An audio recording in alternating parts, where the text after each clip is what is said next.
Robots, CNCs, AI, all of those are part of the future. But do you know what else is? Hands. Turns out people will still be working with their hands in the future. Jarrett, what kinds of tasks will teams be doing with their hands? Oh gosh, they'll be doing all kinds of things, and they'll be doing them day in and day out. And that's where our products are to come in all the time with our hand tools. And they're going to rely on them to help them get their job done on a daily basis and to make it easier with speed, strength, and access.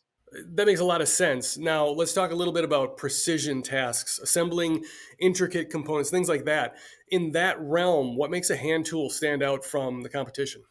Well, when we talk to our users and we get out there on a daily basis, we try to understand where their pain points are, and access is the key. And so when we look at it and say, how can we make our tools fit into the tightest of spaces? And we do so in various ways, from taking out the material, making them as thin as possible. But we also look at it from a ratcheting wrench perspective, let's say, and say, how can we make the swing arc as tight as possible? So something like our 120 XP ratcheting wrenches, where we can give 3-degree swing arc, so they can work in the tightest of spaces possible.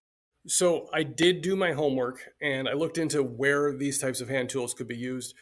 Precision assembly, welding, metal fabrication. That's like some of the areas that we're talking about. Are there others that we should be thinking about? Oh gosh, there's tons. I mean, you can even look outside of that. Even somewhere so as grand as farm ag, aerospace, huge industries for that. We have tools such as the bolt biter out there that are great in those spaces to take out even rounded, rusted, and corroded fasteners out there.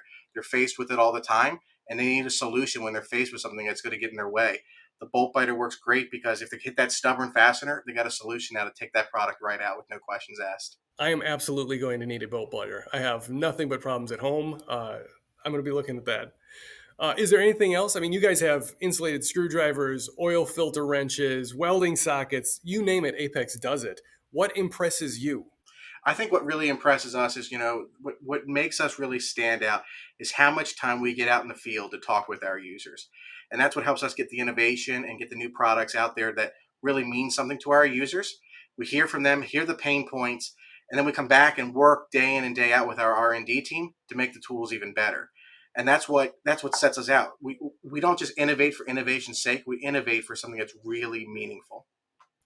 Jared, this was great, but I've taken more than enough of your time. Thanks for talking. Thank you.